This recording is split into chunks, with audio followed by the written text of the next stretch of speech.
Bom dia do Senhor, meus irmãos. É com alegria que nós estamos na casa do Senhor. Privilégio de poder juntos adorarmos ao Senhor, louvar o nome dEle, por meio de Cristo, que nos concede essa oportunidade. Possamos adorar o Senhor de todo o nosso coração, render graças a Ele nessa manhã. Convidar os irmãos a fazermos a leitura da Palavra de Deus em Salmo capítulo 67.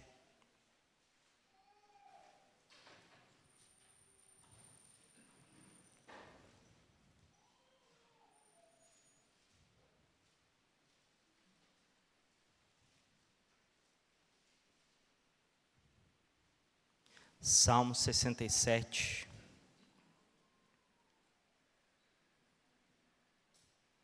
Convidar os irmãos a se colocar de pé e a gente fazer juntos essa leitura. Salmo 67.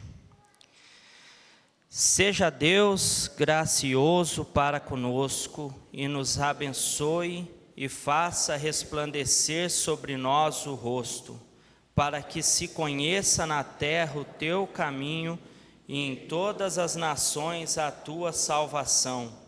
Louvem-te os povos, ó Deus, louvem-te os povos todos. Alegrem-se e exultem as gentes, pois julgas os povos com equidade e guias na terra as nações. Louvem-te os povos, ó Deus, louvem-te os povos todos. A terra deu o seu fruto, e Deus, o nosso Deus, nos abençoe. Abençoe-nos, Deus, e todos os confins da terra o temerão. Ainda de pé, vamos cantar o hino 14.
irmãos podem se assentar.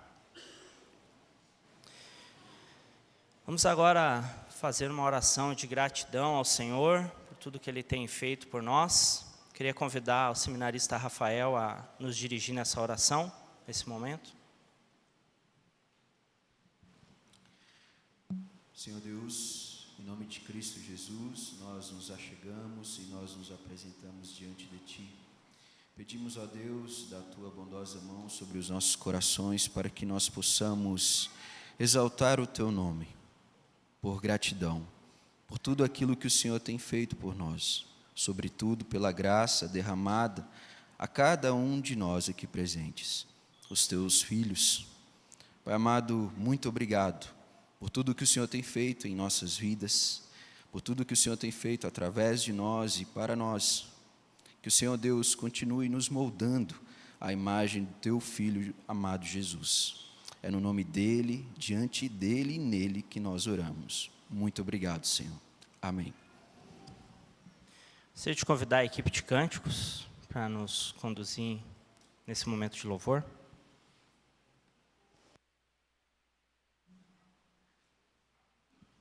Bom dia, irmãos. Convido vocês a colocarem de pé para a gente continuar o nosso momento de culto. Para o momento de louvor, o primeiro cântico que a gente vai entoar é Seja Engrandecido.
cântico, que é o momento para devolver os dízimos e ofertas, é Tudo para Ti.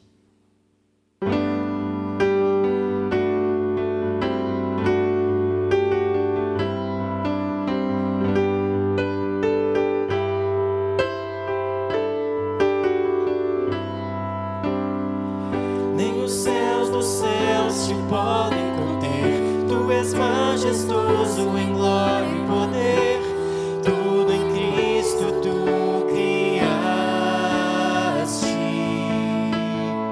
e nele tudo subsiste. No nosso meio presente estás, o teu Santo Espírito opera em nós, na tua graça descansamos. A nossa vida te pertence, tudo vem de ti, ó bondoso Deus, tudo para ti, ofertam os filhos teus.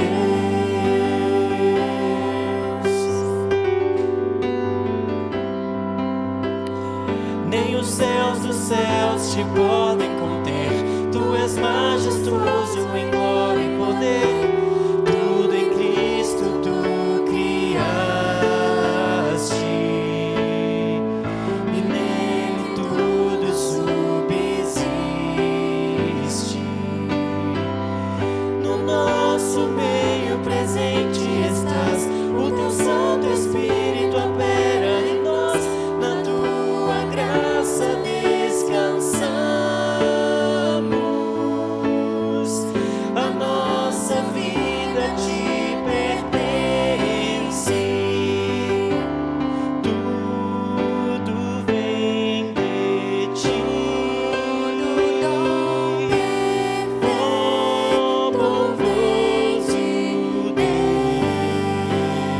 Deus, tudo para ti, oferece aos filhos teus, tudo vem de ti, ó bondoso Deus, tudo para ti, oferece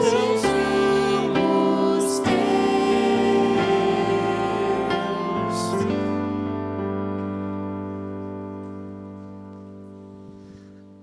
Ó Deus, nosso Pai, Tu és bondoso, ó Pai. Esse cântico é uma oração onde nós reconhecemos que o Senhor é bom, tudo vem do Senhor, o nosso sustento vem do Senhor. Ó Deus, apesar de nós, apesar da nossa vida, nós nos entregamos ao Senhor. A nossa vida te pertence e essa é a nossa esperança, ó Deus, que até aquele bendito dia onde a gente vai se encontrar com o Senhor, que o Senhor nos sustente aqui nessa terra. Deus, fique conosco, sustente a Tua igreja, e nesse momento agora nós clamamos a Ti, ó Deus, que o Senhor nos dê o alimento espiritual que a gente tanto depende. Fica conosco, ó Deus, no nome santo de Jesus. Amém.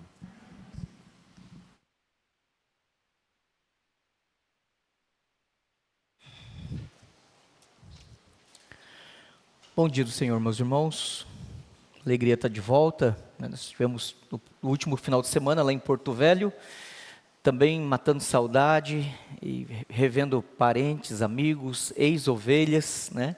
Irmãos, que eu tive o privilégio de pastorear durante 11 anos na primeira igreja, e quando eu saí de lá, estava iniciando um trabalho, uma congregação, e agora nós fomos lá no último final de semana para participar da festa, da celebração, da organização da igreja presbiteriana reformada, ou igreja presbiteriana da Aliança Reformada, pastor Rogério. Então, foi um momento muito edificante, muita alegria. Eu convido a todos que abram a palavra de Deus no Evangelho de Mateus, capítulo 5, do verso 38 ao verso 42.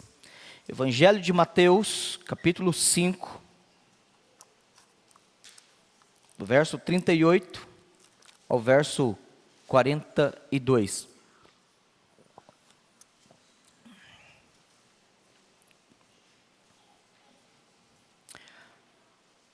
A palavra de Deus diz assim: ouvistes que foi dito, olho por olho, dente por dente. Eu, porém, vos digo, não resistais ao perverso, mas a qualquer que te ferir na face direita, volta-lhe também a outra. E ao que quer demandar contigo e tirar-te a túnica, deixa-lhe também a capa. Se alguém te obrigar a andar 1 milha, vai com ele 2. Dá a quem te pede e não voltes as costas ao que deseja que lhe emprestes. Vamos orar mais uma vez? Pai amado, nós te agradecemos pela instrução que o nosso Senhor Jesus nos dá sobre como devemos tratar momentos de conflitos. E que, ó Deus, o Senhor nos dê não somente o entendimento correto do que o nosso Senhor Jesus nos ensinou, mas que esta verdade seja recebida no nosso coração, assimilada na nossa vida e praticada, ó Deus, com obediência filial de alguém que ama o Senhor e que tem prazer na Tua vontade. Abre os nossos olhos, inclina o nosso coração, dispõe, ó Deus, as nossas afeições para que nós possamos receber a Tua vontade, que é santa, boa, perfeita e agradável. Em nome de Jesus é que nós oramos. Amém.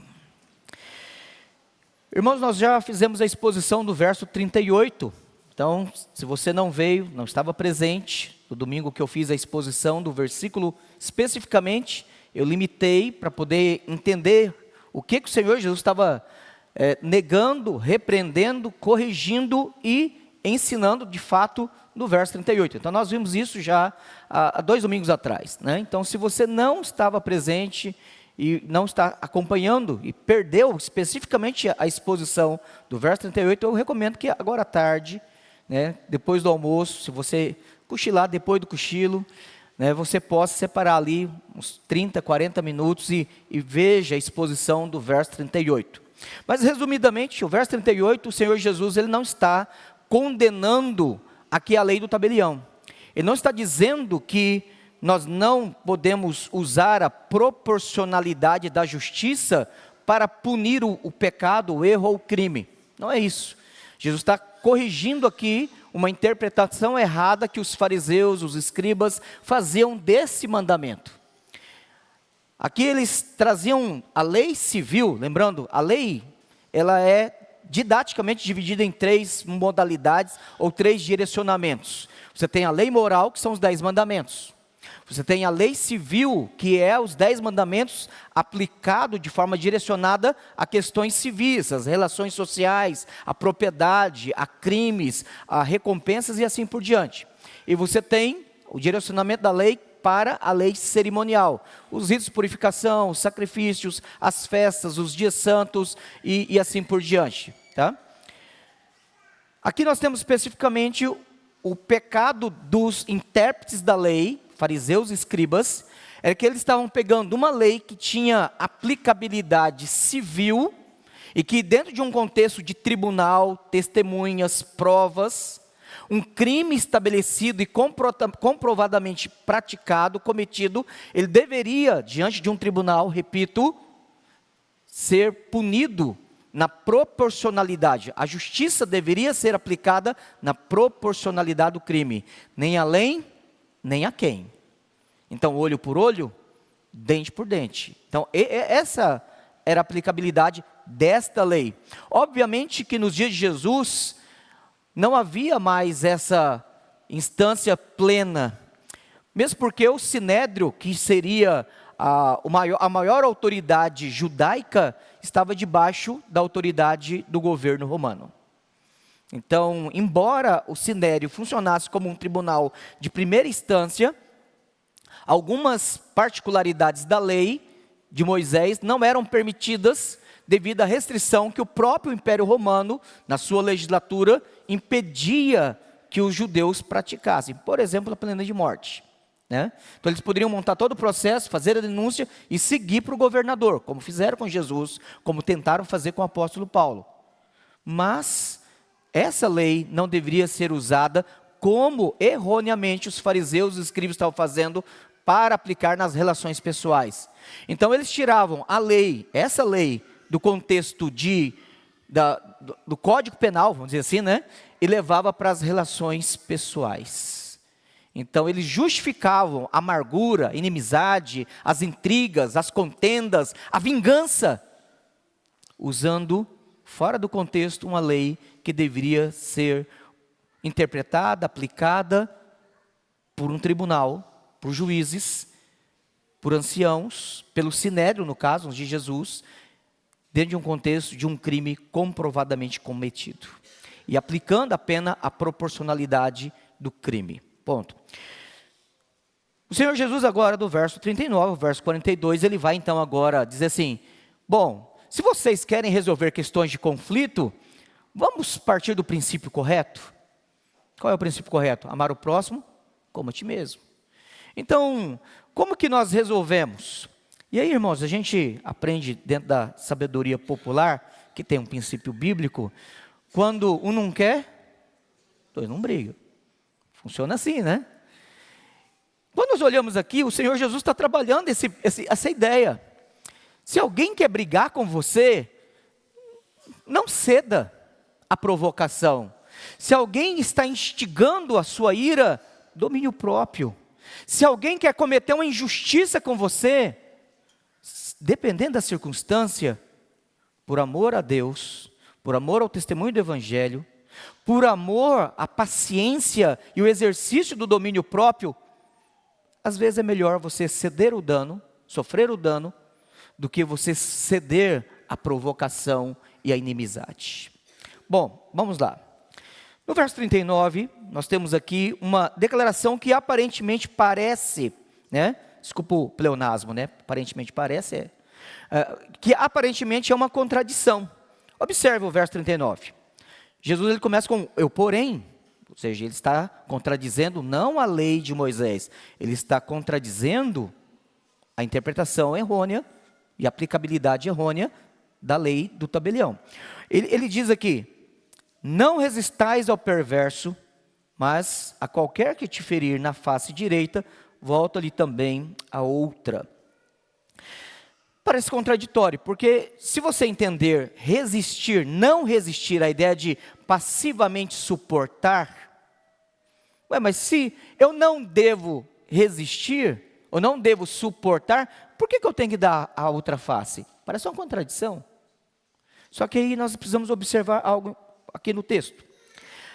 Embora nós comumente usemos o verbo resistir como a ideia de agir passiva e pacifistamente, né? Nós já vimos que pacífico e pacifismo são duas coisas diferentes. Ser pacifista e pacificador são diferentes. Lá na bem-aventurança, lembra?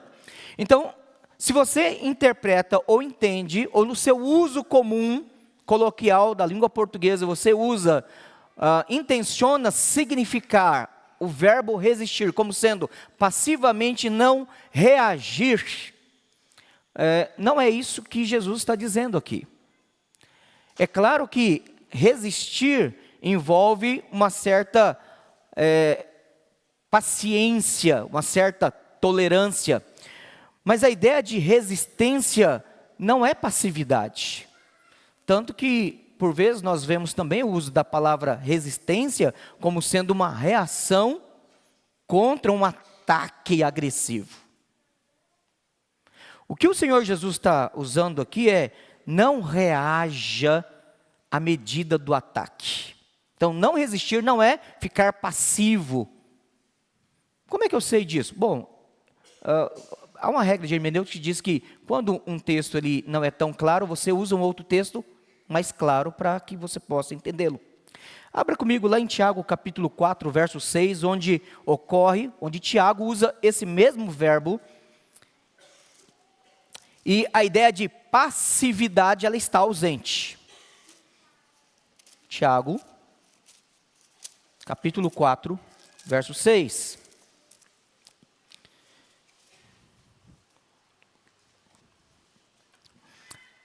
Tiago capítulo 4, verso 6. Veja,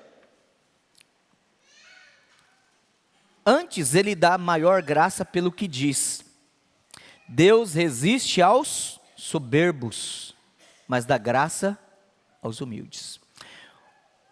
Observe que resistir e dar graça são colocados como um paralelismo antitético, ou seja, é um paralelismo. Existem tipos diferentes de paralelismo na Bíblia.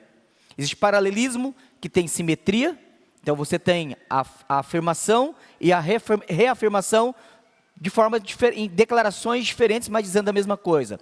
Nesse caso aqui nós temos um paralelismo antitético, ou seja, um paralelismo que uma coisa não é feita da mesma forma que a outra. E aqui nós temos: Deus resiste ao soberbo, mas, adversativa, Ele dá graça aos humildes. A ideia de resistir aqui, que Deus resiste, não é assim que Deus está vendo você na sua soberba, na sua arrogância, na sua provocação, e Deus está assim: tá, eu vou te aguentar, eu vou te aguentar, eu vou te aguentar, eu vou te aguentar, mas eu não vou fazer nada. É isso que o texto está dizendo? Não. A ideia de resistir aqui é, ele vai para cima do camarada. Porque certa vez C.S. Lewis disse que de todos os pecados, o mais odioso dentre todos para Deus é o orgulho. Não é à toa que o pecado do orgulho é chamado de o pecado de Satanás. Quando Paulo, lá em 1 Timóteo capítulo 3, diz: é bom que o candidato a presbítero não seja neófito, para que ele não incorra no pecado do diabo, que é o orgulho. Então a Bíblia, ela vê o orgulho como sendo algo odioso, como sendo um pecado que Deus condena, e que de todos os pecados em que Deus ele olha com misericórdia, esse é o único pecado na Bíblia que Deus declara que Ele resiste. Interessante. Todos os demais pecados Deus nos vê com misericórdia, mas a nossa arrogância é vista como uma reação de Deus, é vista tendo uma reação de Deus, de forma que Deus vem punitiva e juizamente agindo contra nós. Mas, então, a ideia de não resistir, voltando lá para Mateus 5, verso 39, a ideia de não resista, ou seja, não faça frente, não reaja belicosamente contra aquele que está te provocando, contra o perverso. Não reaja ao perverso segundo a perversidade dele. Aí sim faz sentido, mas a qualquer que te ferir na face. Ou seja, alguém que bate no rosto da outra pessoa, ela está realmente com a intenção de provocar a morte. Ou ela é muito ousada, e ela tem certeza que o outro é muito fraco, muito medroso, muito incapaz de uma reação, ou ele bate porque ele sabe que nós cristãos vamos suportar por amor a Deus. Na abertura das Olimpíadas, não somente profanaram o paganismo, mas fizeram uma celebração da ceia do Senhor, de modo a atacar os cristãos. Várias pessoas nas redes sociais falaram assim: por que não faz com o Islã? Por que não faz com o Islã? Porque certamente no mesmo dia a França ia estar pegando fogo. Por situações muito menores, eles fazem protestos, saem quebrando tudo. Há um mês, 2 meses atrás, eles fizeram protestos, não sei se vocês acompanharam nas redes sociais, que destruíram o centro de Paris, por muito menos. Agora, por que nós cristãos não reagimos à provocação? Porque o próprio Senhor Jesus diz: não faça isso, não reaja à provocação. Não reaja à provocação. Você está no trânsito, dirigindo. Essa semana, inclusive, aconteceu comigo. Estava dirigindo no trânsito, e eu estava mantendo a velocidade, um limite, a região daí, que era 30, 40 por hora. Foi aqui na vinda aqui, né, parece aqui. É 40 por hora. Ali está até a faixa, 40 por hora. Eu mantendo a 40 por hora. Veio um camarada com um pouco mais de pressa do que eu, e chegou atrás, começou a dar pisca-alerta. Eu fui para a pista da direita. Só que à minha frente tinha um outro carro. E o outro carro da frente estava mantendo também 40 por hora. Ele foi para trás de mim. E começou a buzinar. Eu falei, mas que conversa é essa? Eu falei, vou manter meus 40 por hora aqui, né? Estou narrando isso aqui, mas isso foi coisa de segundos, irmãos. E quando ele me ultrapassou, ele estava com o vidro baixo, fez alguns sinais de línguas, né? Libras, usou Libras lá, né? Então, e aí xingou e falou, eu fiquei olhando para ele, da cara. Aí lembrei da Vanessa. A Vanessa, ela falava assim, ó, quando você for provocado, quando você estiver nervoso, faz cara de paisagem. Aí eu, todo momento assim eu lembro, faz cara de paisagem. Porque você vai fazer o quê? Você vai xingar? E se o cara para o carro, te dá uma fechada, desce do carro, e as brigas de trânsito que a gente conhece. Não reaja à provocação. Então, o que o Senhor Jesus, aqui no verso 39, está nos ensinando, quando não quer, dois não brigam, sim, mas para isso é necessário que você não reaja à provocação. Talvez você é de um período da escola, né?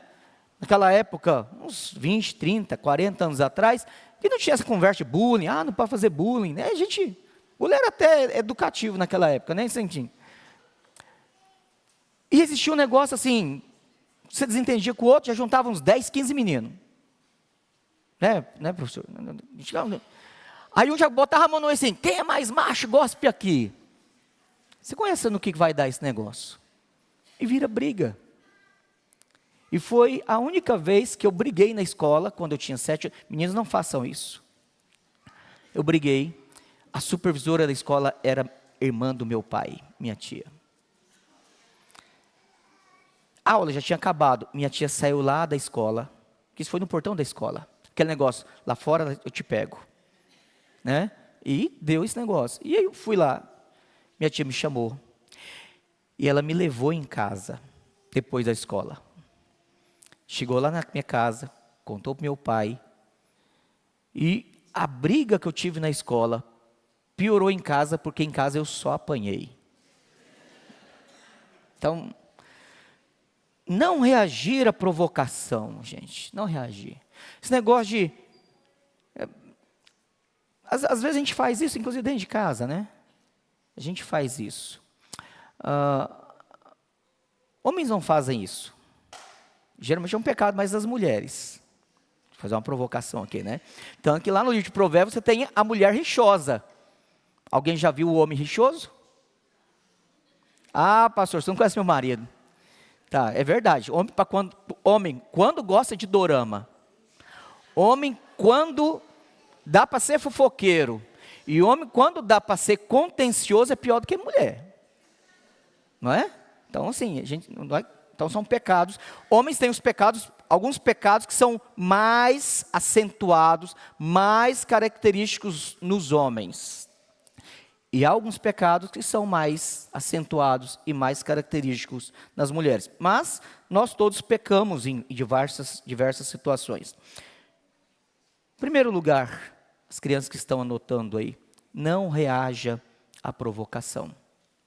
Não reaja à provocação. Se o seu irmão em casa está querendo botar você para brigar, e às vezes o cara faz de forma premeditada, né? Sim, eu não vou perder a calma, eu sei que meu irmão é nervoso, eu vou provocar ele vai ficar bravo, ele vai perder a razão e a mamãe vai disciplinar ele, ou o papai vai dar uma bronca nele, e eu vou sair como o certo da conversa. Quando você cede à provocação, você já perdeu. Você já perdeu. Mas eu estava certo. E aí vai o segundo ponto. Verso 40. E ao que quer demandar contigo, tira-te alguém quer demandar contigo e tirar-te a túnica, deixa também a capa. Sabe por quê? Porque quando não quer, dois não brigam, é verdade. Mas quando não quer, dois não brigam, porque é melhor você ter paz do que ter razão. Em muitas situações isso é verdade, especialmente dentro do casamento. Né? Você pode ter razão, eu estou certo, eu estou certo. A maioria, casados, se eu estiver errado, por favor, depois me corrija. A maioria dos nossos desentendimentos dentro de casa é porque eu estou certo. Você está errado. É ou não é? Né? E aí a gente fica naquela medição de força. Isso vai desde um momento mais leve, sutil, até situações que a gente realmente entra no desande verbal com o outro, e às vezes até ofensa verbal um com o outro.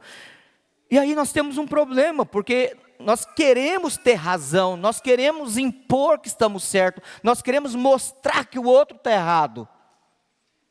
E grande parte dessas desavenças ocorrem por uma questão meramente de orgulho.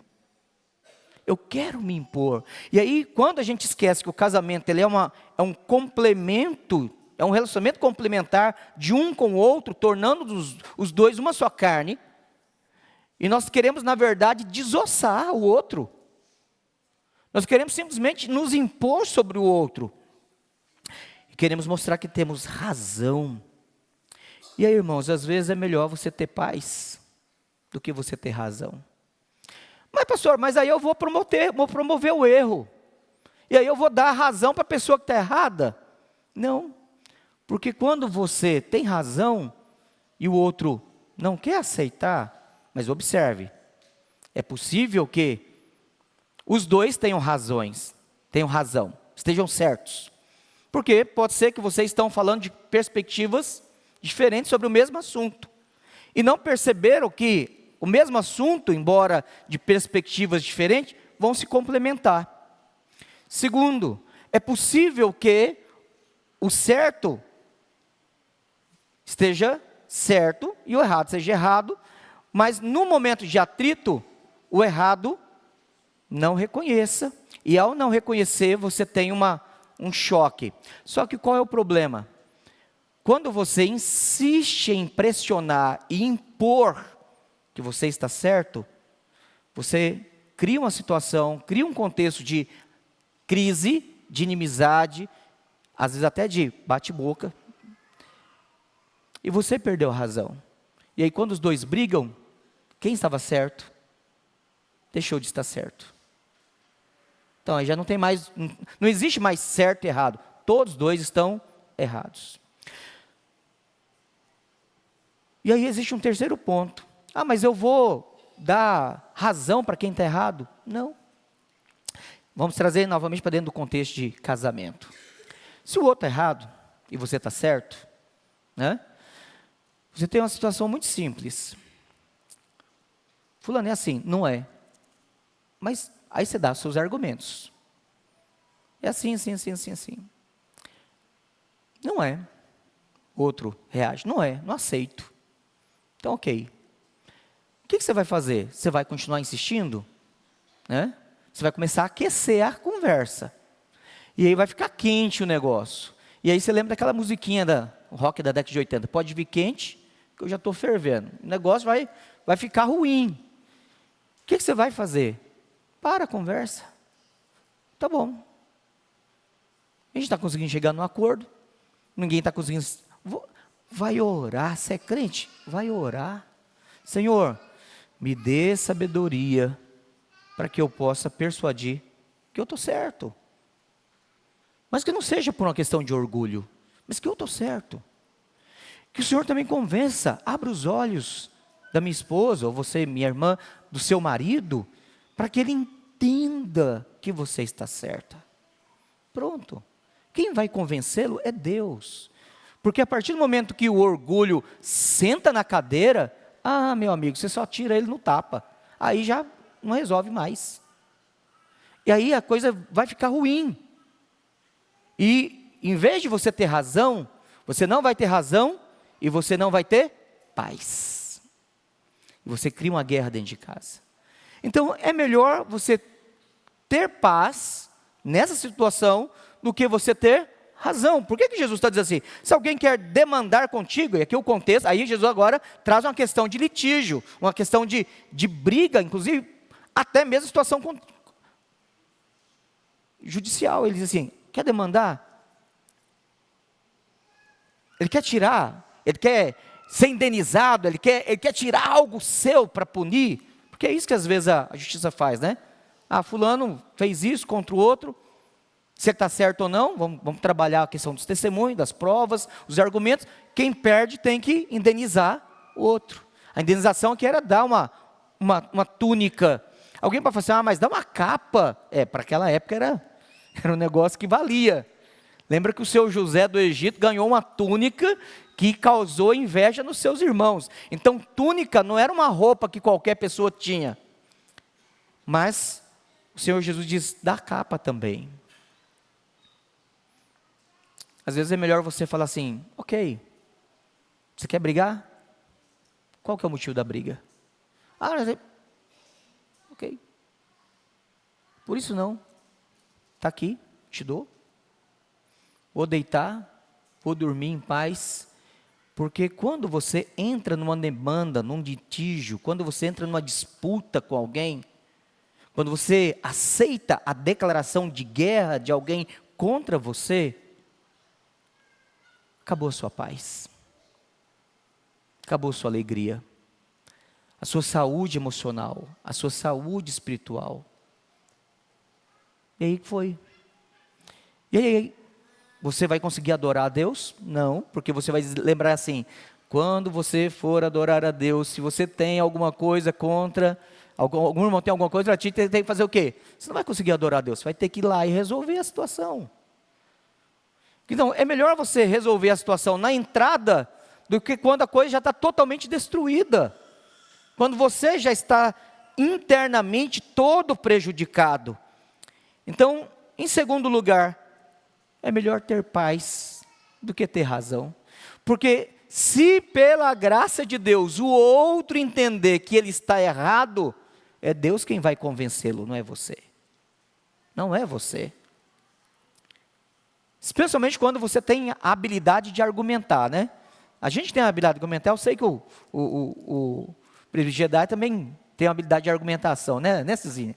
Então, a Vanessa, no início do meu casamento, a Vanessa tinha, no início do casamento a gente tem uns ratinhos para matar dentro de casa, né? Tem uns negocinhos para arrumar. E aí eu argumentava, e aí um negócio que me deixava mais irado ainda era quando a Vanessa falou assim, eu estou certa, e calava. E eu argumentava, e ela parava e falava assim, eu estou certa. E aí eu falei assim, meu Deus do céu, mas argumenta. E eu ficava bravo porque ela não argumentava. Aí depois ela até podia dizer, eu estou errada. Mas, boa parte das vezes, apesar de eu ter mais argumentos, muitas vezes ela estava certa. Então, quem convence o outro é Deus. Então, quando você tiver uma situação de demanda, de contenda, de discordância, de atrito, meu amigo, se conversar com a sua esposa, com seu marido não resolve, conversa primeiro com Deus. Vai orar, vai, Senhor, abra o coração, abra a mente, e aí seja honesto também, Senhor, me convença se eu estiver errado, porque se o meu orgulho está dizendo que eu estou certo, e eu estou errado, que eu não peque contra ti, eu não peque contra quem eu amo, e que eu não dê mau testemunho do Evangelho. Por isso, quando um não quer, dois não brigam.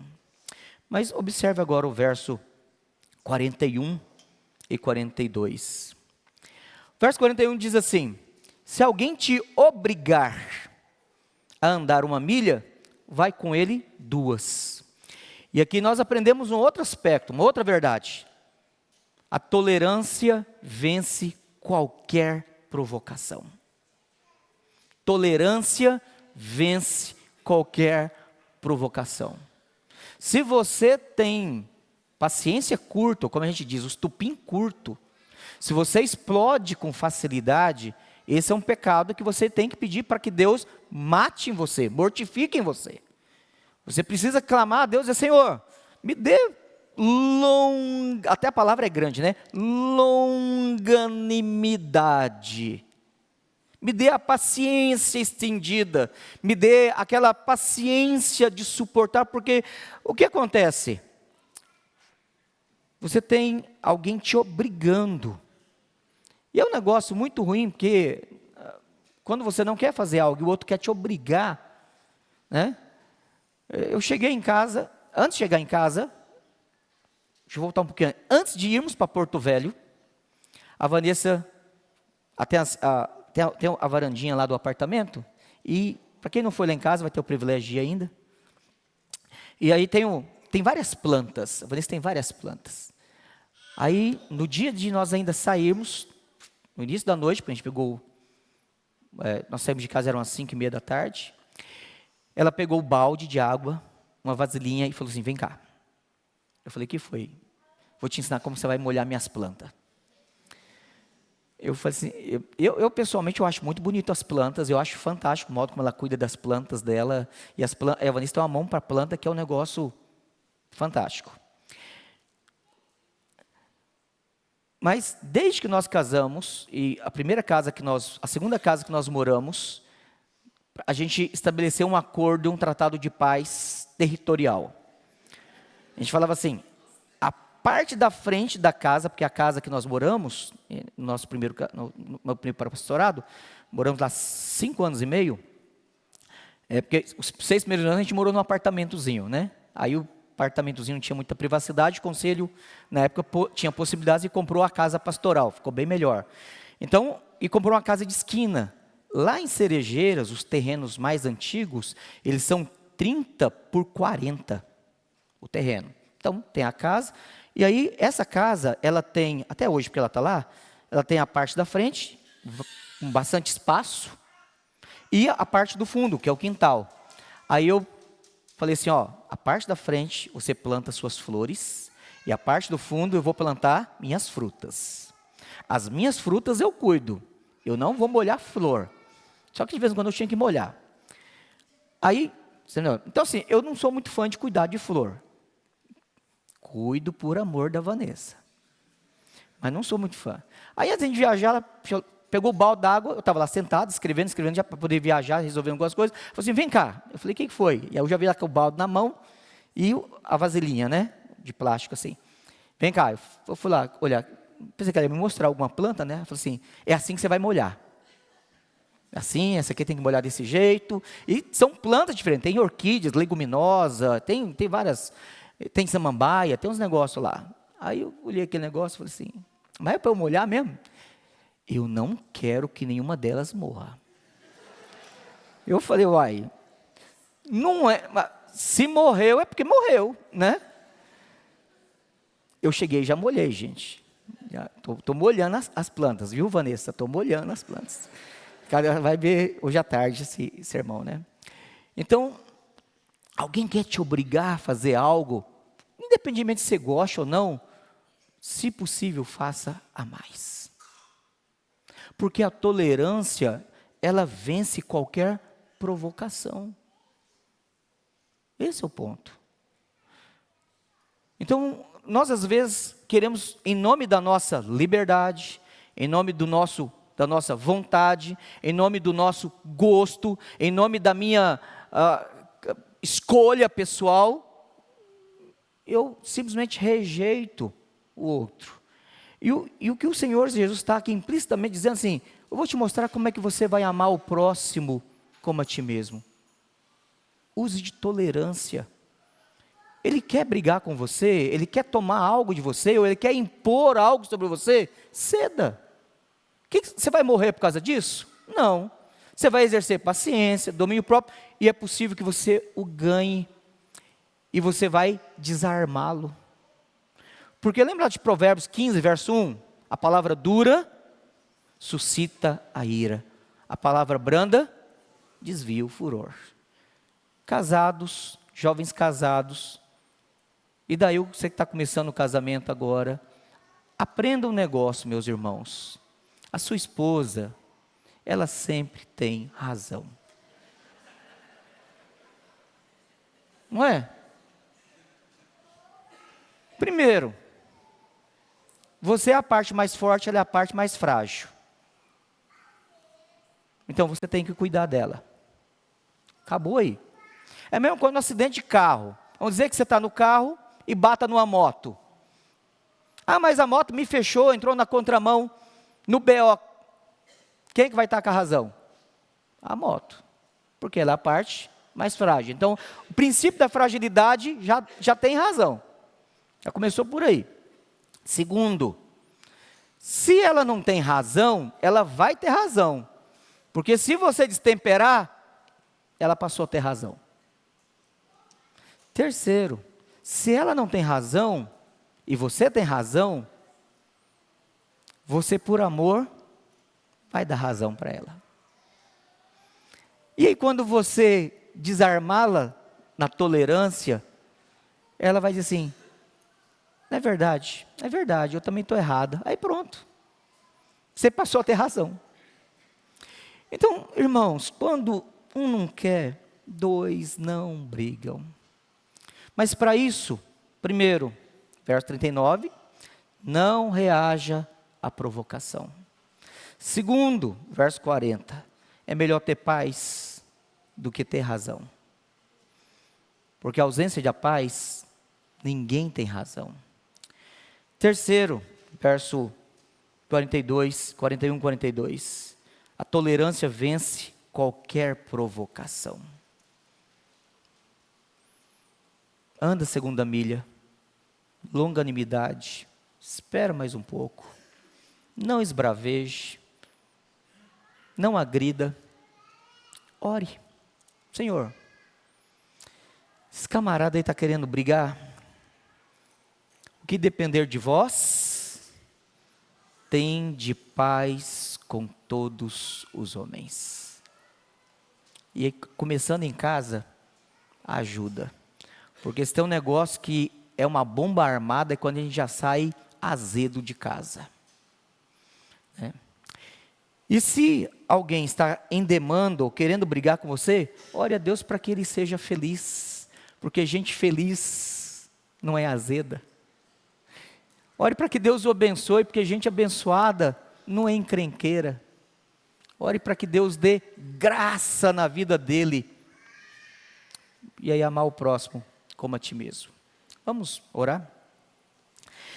Deus amado, nós sabemos que o tempo todo nós estamos sujeitos às tentações, às ciladas do nosso coração, a reações, ó Deus, impetuosas, orgulhosas, amargas e perigosas do nosso coração.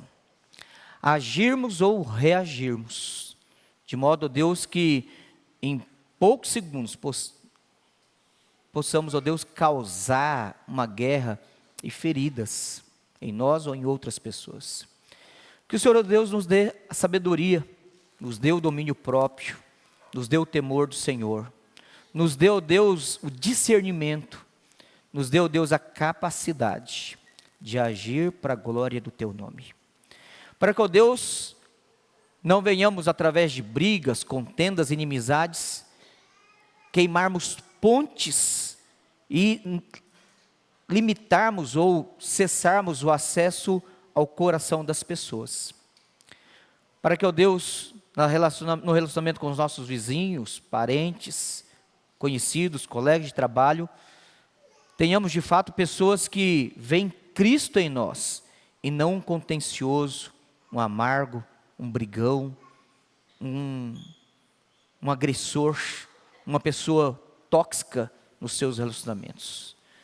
Conceda-nos, ó Deus, graça, conceda-nos, ó Deus, saúde espiritual e emocional, para que possamos suportar dias maus, e mesmo em momentos de amargura, possamos, ó Deus, nos arrepender dos nossos pecados, e ó Deus, termos o sorriso do Senhor, o semblante do Senhor, favoravelmente a nosso favor.